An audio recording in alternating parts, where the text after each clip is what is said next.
RBSC education academy में आप सभी का स्वागत है। आज हम अपनी क्लास के अंतर्गत कक्षा 10 क्षितिज जो प्रथम पुस्तक है उसके अगले पाठ एक कहानी यह भी मनु भंडारी द्वारा रचित है, इसका अध्ययन करेंगे। सर्वप्रथम हम बात करते हैं शब्दार्थ की। तो देखिए, अहमवादी अभिमानी या घमंडी जिसको कहते हैं, भग्नावशेष यानी खंडर, विस्फारित विस्तार होना, आक्रांत दुखों से पीड़ित, वर्चस्व दबदबा, निषिद्ध जिस पर रोक लगाई गई हो। ये इस पाठ के महत्वपूर्ण शब्दार्थ हैं। अब हम पाठ पढ़ने से पूर्व इसका जो लेखक का परिचय है, लेखिका परिचय है या लेखक परिचय है, उसका अध्ययन करेंगे। तो देखिए, मनु भंडारी मनु भंडारी का जन्म मध्य प्रदेश राज्य के मंदसौर जिले के भानपुरा गांव में सन 1931 में हुआ, परंतु उन्होंने स्नातक तक की शिक्षा राजस्थान के अजमेर शहर में प्राप्त की। यानी अपना जो राजस्थान है इसमें एक शहर का नाम अजमेर, वहां पर प्राप्त की। बाद में उन्होंने हिंदी में एमए किया। दिल्ली स्थित मिरांडा हाउस कॉलेज में अध्यापन कार्य से अवकाश प्राप्ति के पश्चात आजकल वे दिल्ली में ही रहकर स्वतंत्र लेखन कर रही है। प्रमुख रचनाएं: स्वातंत्र्योत्तर हिंदी कथा साहित्य की प्रमुख हस्ताक्षर मनु भंडारी की मुख्य रचनाएं हैं मैं हार गई, एक प्लेट, सैलाब, यही सच है, त्रिशंकु, ये इनके कहानी संग्रह है। उसके बाद में आपका बंटी, महाभोज इनके उपन्यास है। इसके अतिरिक्त उन्होंने फिल्म तथा टेलीविजन धारावाहिकों के लिए पटकथाएं भी लिखी है। उसके बाद में है उपलब्धियों में देखिए, उनकी साहित्यिक उपलब्धियों के लिए उन्हें हिंदी अकादमी के शिखर सम्मान सहित अनेक पुरस्कार प्राप्त हो चुके हैं, जिनमें भारतीय भाषा परिषद कोलकाता, उत्तर प्रदेश हिंदी संस्थान, राजस्थान संगीत अकादमी के पुरस्कार जो हैं वो शामिल हैं। विशेषताएं: मनु भंडारी की कहानियां हो या उपन्यास, उनमें भाषा तथा शिल्प की सादगी और प्रामाणिक अनुभूति मिलती है। उनके द्वारा रचित रचनाओं में स्त्री मन से जुड़ी अनुभूतियों की अभिव्यक्ति भी मिलती है, जो स्त्रियों के मन से जुड़ी हुई है। अब हम प्रारंभ करते हैं एक कहानी यह भी।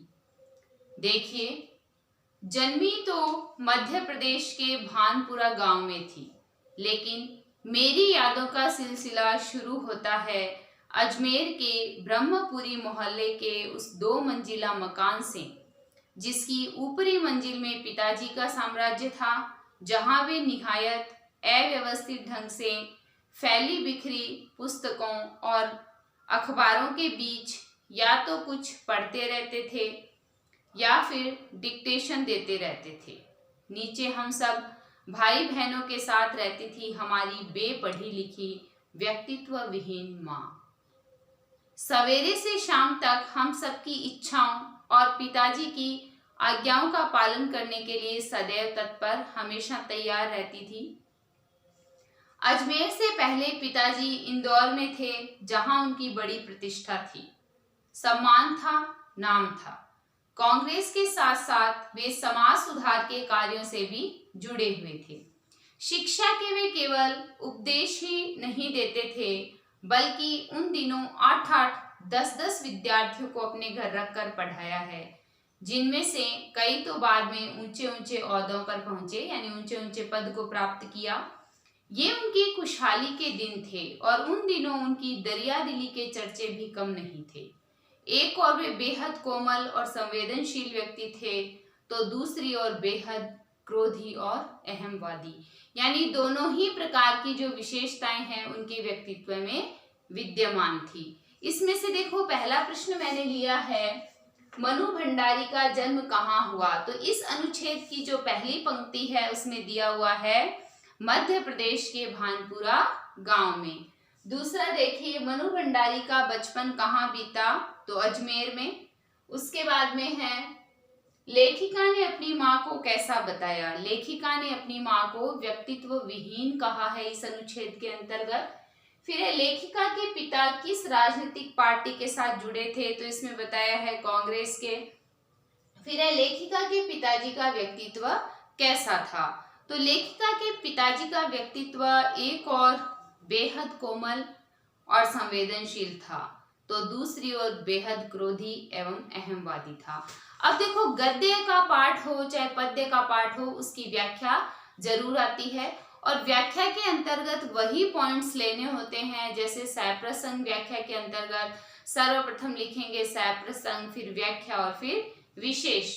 तो इसमें देखिए, सबसे पहले लिखेंगे, जैसे कोई भी आप व्याख्या करते हो उसका पहला शब्द और अंतिम शब्द, ठीक है, और बीच में रिक्त स्थान करके डॉट डॉट लगा देंगे। उसके बाद में लिखेंगे सप्रसंग। तो सप्रसंग के जो आगे वाली पंक्ति है उसमें कुछ नहीं लिखेंगे और नीचे से लिखेंगे जिस पाठ के बारे में हमें लिखना है कि प्रस्तुत पाठ हमारी गद्य की जो पाठ है, एक कहानी यह भी मनु भंडारी द्वारा रचित, उससे लिया गया है और इस अनुच्छेद के अंतर्गत ये भाव जो है वो प्रदर्शित किया गया है। यानी वही बात हो गई कि सप्रसंग के अंतर्गत हम पुस्तक का नाम, लेखक का नाम, लेखक ने कौन सा पाठ लिखा है या किस कृति में से उसको संकलित किया गया है और उसके भाव क्या हैं। फिर हम लिखेंगे इसकी व्याख्या, यानी संपूर्ण अनुच्छेद के जो भावार्थ है वो लिखेंगे। फिर विशेष में लिखेंगे भाव, भाषा और शैली, यानी इस अनुच्छेद के अंतर्गत भाव क्या है, उसकी भाषा किस प्रकार की है और शैली कौन सी है। तो इस प्रकार एक संपूर्ण जो व्याख्या है वो हम सही तरीके से कर पाएंगे। आगे देखिए अगला अनुच्छेद, पर यह सब तो मैंने केवल सुना देखा, तब तो इन गुणों के भग्नावशेषों को ढोते पिता थे। एक बहुत बड़े आर्थिक झटके के कारण वे इंदौर से अजमेर आ गए थे, जहां उन्होंने अपने अकेले के बलबूते और हौसले से अंग्रेजी हिंदी शब्दकोश के अधूरे काम को आगे बढ़ाया, यानी उनका जो अधूरा काम था उसको आगे बढ़ाया। जो अपनी तरह का पहला और अकेला शब्दकोश था, इसने उन्हें यश और प्रतिष्ठा तो बहुत दी, पर अर्थ नहीं, और शायद गिरती आर्थिक स्थिति ने ही उनके व्यक्तित्व के सारे सकारात्मक पहलुओं को निचोड़ना शुरू कर दिया। क्योंकि हमारे जीवन में जो अर्थ है, जो धन है, उसका भी महत्व है। सिकुड़ती आर्थिक स्थिति के कारण और अधिक विस्फारित उनका अहम उन्हें इस बात तक की अनुमति नहीं देता था कि वे कम से कम अपने बच्चों को तो अपनी आर्थिक विवशताओं का भागीदार बनाएं। नवाबी आदतें, अधूरी महत्वाकांक्षाएं, हमेशा शीर्ष पर रहने के बाद हाशिए पर सरकते चले जाने की यातना क्रोध बनकर हमेशा माँ को कंपाती, थरथराती रहती थी। अपनों के हाथों विश्वासघात की जाने जैसी गहरी चोटें होंगी वे, जिन्होंने आंख मूंदकर सबका विश्वास करने वाले पिता को बाद के दिनों में इतना शक्की बना दिया था कि जब तक हम लोग भी उसकी चपेट में आते ही रहते। क्योंकि जो मानसिक स्थिति है उसका पूरा फर्क जो है, एक परिवर्तन जो है, वो पूरे परिवार को भोगना पड़ता है और साफ साफ दिखाई भी देता है। तो इससे जो छोटे प्रश्न बनते हैं वह देखिए, यहाँ भग्नावशेषों को ढोने का क्या अर्थ है, यानी पुरानी बातों को वर्तमान में लागू करना। फिर है लेखिका के पिता इंदौर से अजमेर कब आए, जब उन्हें बहुत बड़ी आर्थिक हानि हुई। लेखिका के पिता ने किस शब्दकोश की रचना की, उत्तर है इसका अंग्रेजी हिंदी शब्दकोश। फिर है लेखिका के पिता के क्रोध का क्या कारण था, उनके क्रोध का कारण था शीर्ष पर रहने के बाद हाशिए पर चला जाना, यानी नवाबी आदतें तथा अधूरी महत्वाकांक्षाएं। लेखिका ने अपने पिता के शक्की स्वभाव का क्या कारण बताया, अपनों द्वारा विश्वासघात जो है वो उनके शक्की स्वभाव का कारण था। पर यह पितृगाथा मैं इसलिए नहीं गा रही हूँ कि मुझे उनका गौरवगान करना है, बल्कि मैं तो यह देखना चाहती थी कि उनके व्यक्तित्व की कौन सी खूबी और खामियां, यानी जो विशेषताएं हैं या अवगुण हैं या कमी जो है मेरे व्यक्तित्व के ताने बाने में गुंथी हुई है, या कि अनजाने अनचाहे किए उनके व्यवहार ने मेरे भीतर किन ग्रंथियों को जन्म दे दिया। मैं काली हूँ, बचपन में दुबली और मरियल भी थी। गोरा रंग पिताजी की कमजोरी थी, सो बचपन में मुझसे 2 साल बड़ी खूब गोरी, स्वस्थ और हंसमुख बहन सुशीला से हर बात में तुलना और फिर उसकी प्रशंसा ने की। क्या मेरे भीतर ऐसे गहरे हीन भाव की ग्रंथि पैदा नहीं कर दी कि नाम, सम्मान और प्रतिष्ठा पाने के बावजूद आज तक मैं उससे उबर नहीं पाई। आज भी परिचय करवाते समय जब कोई कुछ विशेषता लगाकर मेरी लेखनीय उपलब्धियों का जिक्र करने लगता है तो मैं संकोच से सिमट ही नहीं जाती, बल्कि गढ़ने गढ़ने को हो जाती हूँ। शायद अचेतन की किसी परत के नीचे दबी इसी हीन भावना के चलते मैं अपनी किसी भी उपलब्धि पर भरोसा नहीं कर पाती, क्योंकि जो हीन भावना के भाव हैं वो मुझ में विद्यमान रहते हैं। सब कुछ मुझे तुक्का ही लगता है, जैसे ऐसे ही हो गया हो। पिताजी के जिस शक्की स्वभाव पर मैं कभी भन्ना भन्ना जाती थी, आज एकाएक अपने खंडित विश्वासों की व्यथा के नीचे मुझे उनके शक्की स्वभाव की झलक ही दिखाई देती है। बहुत अपनों के हाथों विश्वासघात की गहरी व्यथा से उपजा शक। होश संभालने के बाद से ही जिन पिताजी से किसी न किसी बात पर हमेशा मेरी टक्कर ही चलती रही, वे तो न जाने कितने रूपों में मुझसे हैं,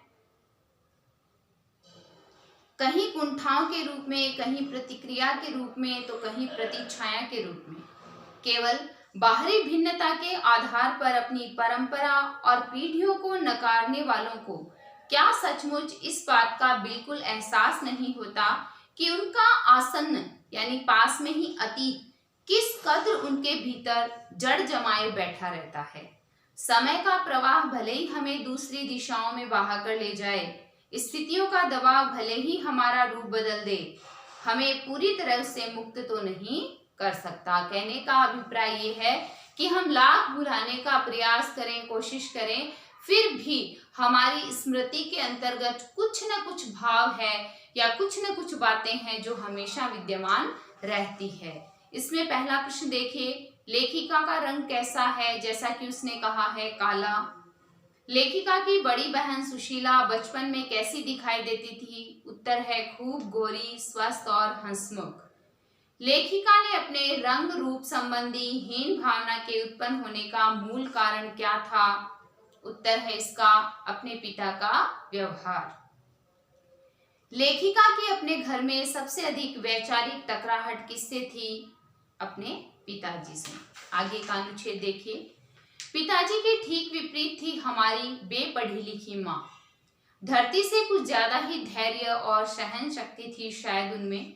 पिताजी की हर जाति को अपना प्राप्य और बच्चों की हर उचित अनुचित फरमाइश और जिद को अपना फर्ज समझकर बड़े सहज भाव से स्वीकार करती थी।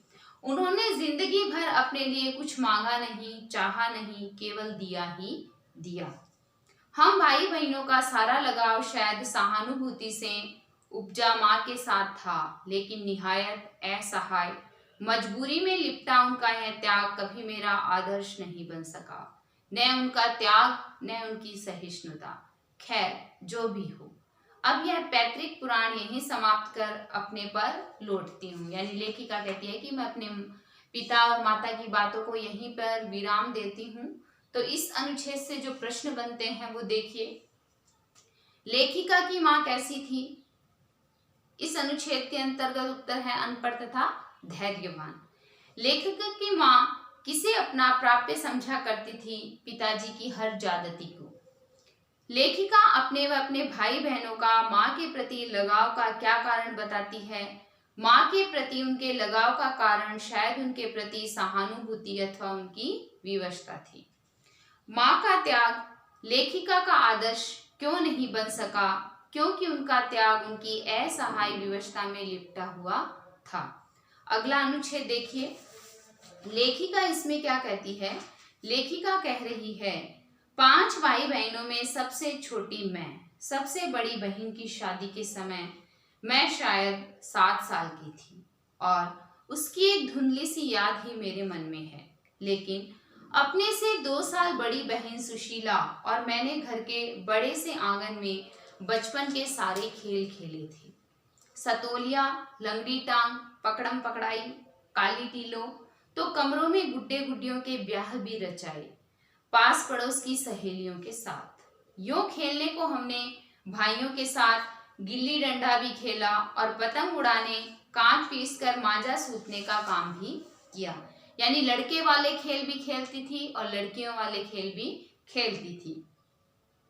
लेकिन उनकी गतिविधियों का दायरा घर के बाहर ही अधिक रहता था और हमारी सीमा थी घर।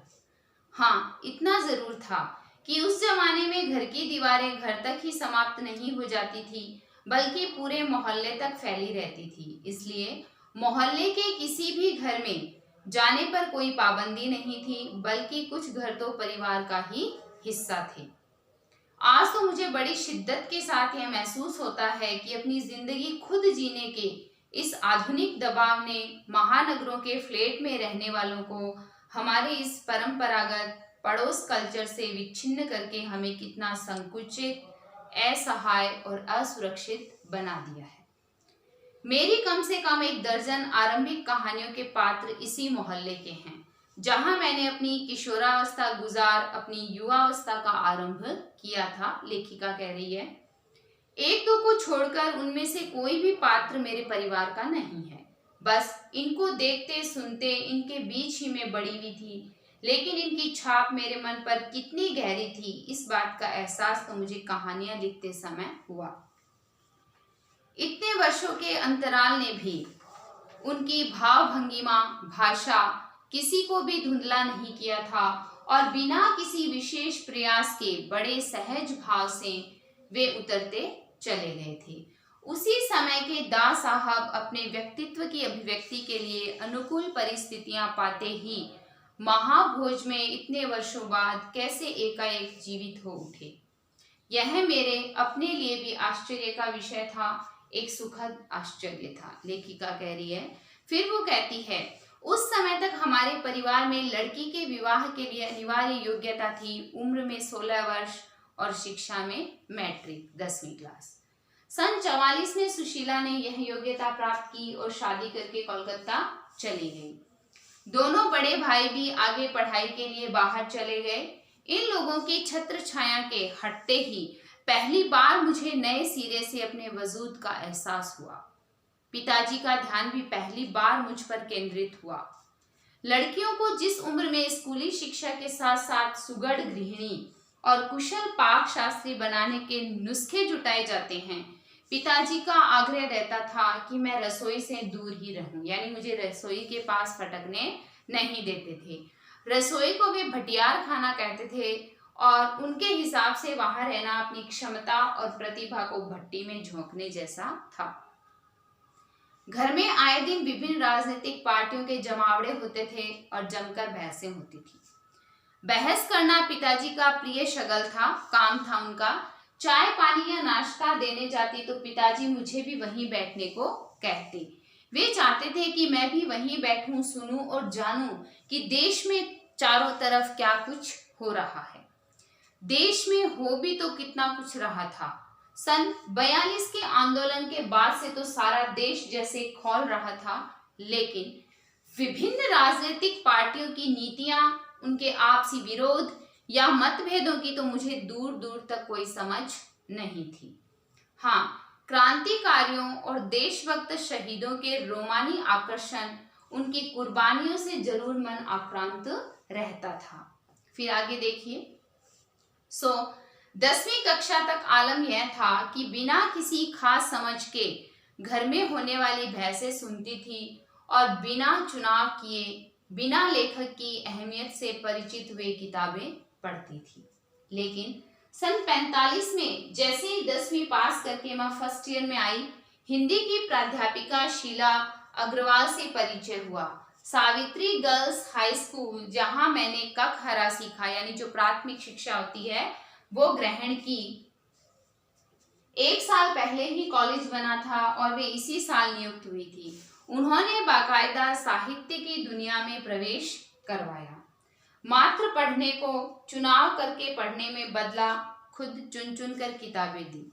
पढ़ी हुई किताबों पर बहसें की तो 2 साल बीतते न बीतते साहित्य की दुनिया शरत प्रेमचंद्र से बढ़कर जैनेन्द्र, अज्ञ, यशपाल, भगवती चरण वर्मा तक फैल गई और फिर तो फैलती ही चली गई। यानी मन्नू भंडारी कहती है कि मेरे मन के अंतर्गत साहित्य के प्रति जो प्रेम है वो शीला जी अग्रवाल ने डाला था। फिर उसके बाद देखिए, उस समय जैनेन्द्र जी के छोटे छोटे सरल सहज वाक्यों वाली शैली ने बहुत आकृष्ट किया, मुझे अपनी ओर आकर्षित किया। सुनीता जो उपन्यास है बहुत अच्छा लगा था। अज्ञे जी का उपन्यास शेखर एक जीवनी पढ़ा जरूर, पर उस समय वह मेरी समझ के सीमित दायरे में समा नहीं पाया था।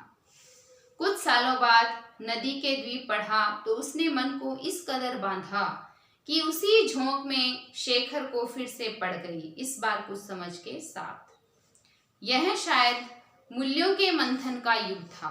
पाप पुण्य, नैतिक अनैतिक, सही गलत की बनी बनाई धारणाओं के आगे प्रश्न चिन्ह ही नहीं लग रहे थे, उन्हें ध्वस्त भी किया जा रहा था।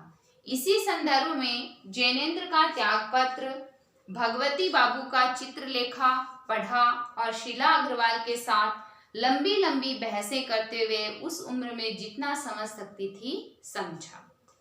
फिर है, शीला अग्रवाल ने साहित्य का दायरा ही नहीं बढ़ाया था, बल्कि घर की 4 दीवारी के बीच बैठकर देश की स्थितियों को जानने समझने का जो सिलसिला पिताजी ने शुरू किया था, उन्होंने वहां से खींचकर उसे भी स्थितियों की सक्रिय भागीदारी में बदल दिया।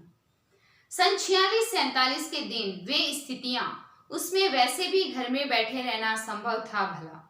प्रभात फेरियां, हड़तालें, जुलूस, भाषण, हर शहर का चरित्र था और पूरे दमखम और जोश खरोश के साथ इन सब से जुड़ना हर युवा का उन्माद था। मैं भी युवा थी और शीला अग्रवाल की जोशीली बातों ने रगों में बहते खून को लावे में बदल दिया। स्थिति यह हुई कि एक बवंडर शहर में मचा हुआ था और एक घर में। पिताजी की आजादी की सीमा यहीं तक थी कि उनकी उपस्थिति में घर में आए लोगों के बीच उठूं, बैठूं, जानूं और समझूं। हाथ उठा उठाकर नारे लगाती, हड़तालें करवाती, लड़कों के साथ शहर की सड़कें नापती लड़की को अपनी सारी आधुनिकता के बावजूद बर्दाश्त करना उनके लिए मुश्किल हो रहा था। तो किसी की दी हुई आजादी के दायरे में चलना मेरे लिए, जब रगों में लहू की जगह लावा बहता हो तो सारे निषेध यानी जो मना है, सारी वर्जनाएं और सारा भय कैसे ध्वस्त हो जाता है, वहां तभी जाना और अपने क्रोध से सबको थरथरा देने वाले पिताजी से टक्कर लेने का जो सिलसिला तब शुरू हुआ था। राजेंद्र से शादी की तब तक वह चलता ही रहा।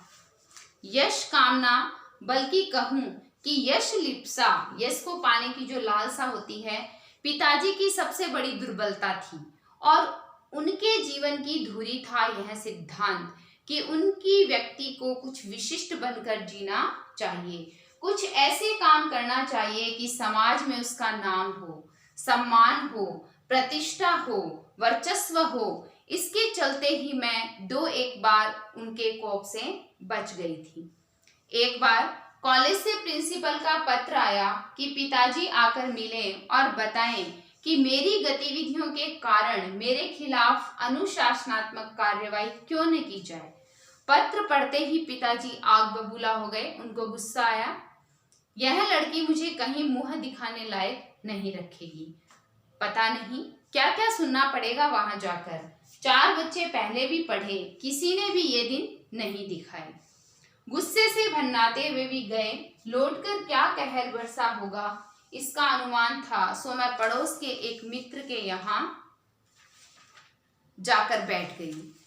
माँ को कह दिया कि लौट कर बहुत कुछ गुबार निकल जाए तब बुलाना। लेकिन जब माँ ने आकर कहा कि वे तो खुश ही हैं, चली चल, तो विश्वास नहीं हुआ। गई तो सही, लेकिन डरते डरते। सारे कॉलेज की लड़कियों पर इतना रौब है तेरा, सारा कॉलेज तुम 3 लड़कियों के इशारे पर चल रहा है।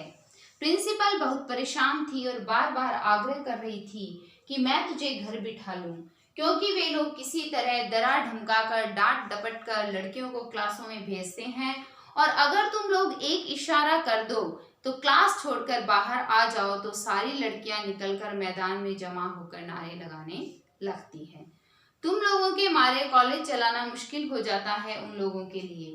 कहा तो जाते समय पिताजी मुंह दिखाने से घबरा रहे थे, और कहा बड़े गर्व से कहकर आए कि यह तो पूरे देश की पुकार है, इस पर कोई कैसे रोक लगा सकता है भला।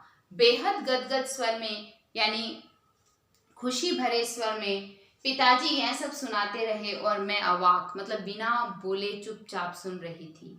मुझे न अपनी आंखों पर विश्वास हो रहा था, न अपने कानों पर यह हकीकत थी। एक घटना और, आजाद हिंद फौज के मुकदमे का सिलसिला था। सभी कॉलेज, स्कूल, दुकानों के लिए हड़ताल का आह्वान था। जो नहीं कर रहे थे, छात्रों का एक बहुत बड़ा समूह वहां जाकर हड़ताल करवा रहा था। शाम को अजमेर का पूरा विद्यार्थी वर्ग चौपड़ पर इकट्ठा हुआ और फिर हुई भाषण बाजी। इस बीच पिताजी के एक निहायत दकियानूसी मित्र ने घर जाकर अच्छी तरह पिताजी की लू उतारी। अरे उस मन्नू की तो मत मारी गई है, यानी बुद्धि भ्रष्ट हो गई है। पर भंडारी जी, आपको क्या हुआ है? ठीक है, आपने लड़कियों को आजादी दी, पर देखते आप जाने कैसे कैसे उल्टे सीधे लड़कों के साथ हड़तालें करवाती, हुड़दंग मचाती फिर रही है वह। हमारे आपके घरों की लड़कियों को शोभा देता है यह सब? कोई मान मर्यादा, इज्जत आबरू का ख्याल भी रह गया है आपको या नहीं? यानी पिताजी के एक दोस्त थे, वो किसी न किसी तरह पिताजी को भड़का रहे थे मेरे प्रति, लेखिका कह रही है। वे तो आग लगाकर चले गए और पिताजी सारे दिन भभकते रहे। बस अब यही रह गया है कि लोग घर आकर थू थू करके चले जाएं। बंद करो अब इस मन्नू का घर से बाहर निकलना। इस सब से बेखबर, यानी मैं एकदम अनजान, रात होने पर घर लौटी तो पिताजी के एक बेहद अंतरंग और अभिन्न मित्र ही नहीं, अजमेर के सबसे प्रतिष्ठित और सम्मानित डॉक्टर अंबालाल जी बैठे थे। मुझे देखते ही उन्होंने बड़ी गर्मजोशी से स्वागत किया। आओ आओ मन्नू। मैं तो चौपड़ पर तुम्हारा भाषण सुनते ही सीधा भंडारी जी को बधाई देने चला आया। I am really proud of you. क्या तुम घर में घुसे रहते हो? भंडारी जी, घर से निकला भी करो। यू हैव मिस्ड समथिंग, मतलब तुमने कुछ खोया है। और वे धुआंधार तारीफ करने लगे। वे बोलते जा रहे थे और पिताजी के चेहरे का संतोष धीरे धीरे गर्व में बदलता जा रहा था। भीतर जाने पर माँ ने दोपहर के गुस्से वाली बात बताई तो मैंने राहत की सांस ली।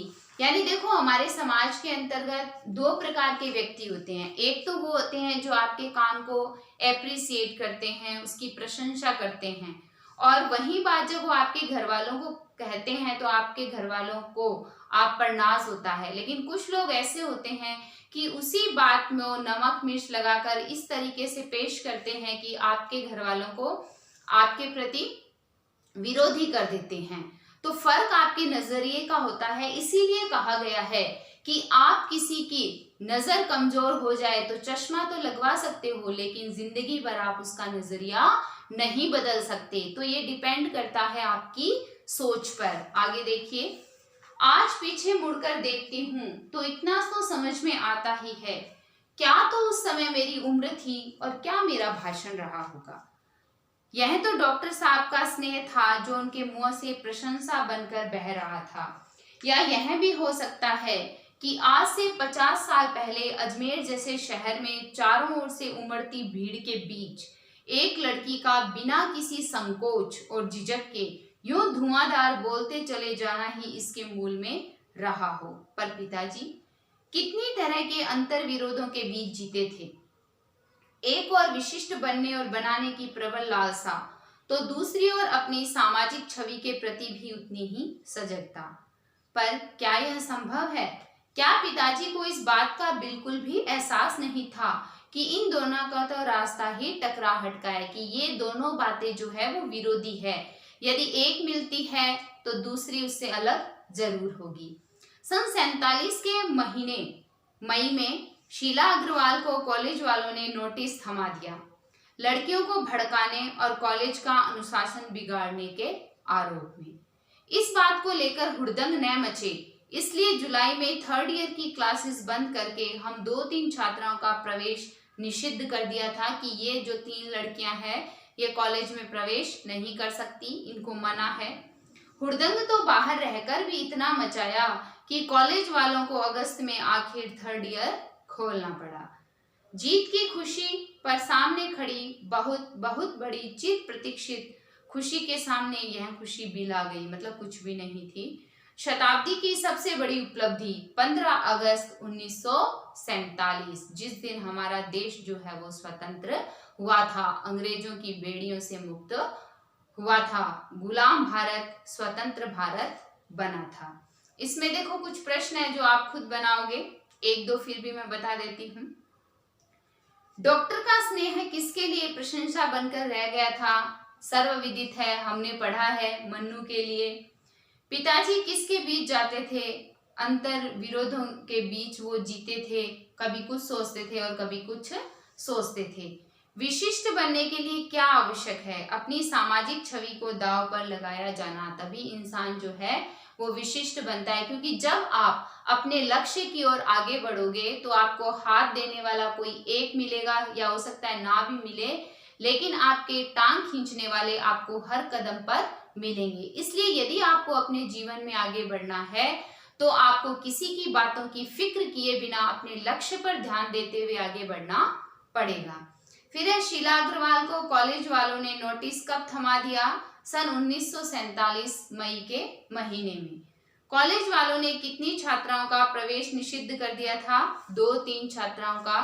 तो देखो मनु भंडारी जो है वो एक बहुत ही प्रतिष्ठित कवयित्री हैं या लेखिका हैं, और हम सब इनको पढ़ते भी हैं। तो इनके जीवन की जो गाथा है वो इन्होंने हमारे समक्ष प्रस्तुत की है, जिसके अंतर्गत समाज के लोगों का सकारात्मक और नकारात्मक दोनों पहलू ही हमारे सामने आए हैं, और हमने इसको सरल और सहज तरीके से पढ़ा है। आप भी इसे ध्यानपूर्वक पढ़िएगा, क्योंकि कोरोना काल के अंतर्गत स्कूलें सारी बंद है और आपको अपनी जो तैयारी है वो स्वयं करनी है। कल हम अपने नए वीडियो के साथ आपके समक्ष फिर उपस्थित होंगे। आप सभी मेरे चैनल को लाइक, शेयर, सब्सक्राइब करें, बेल आइकन दबाना ना भूलें। धन्यवाद।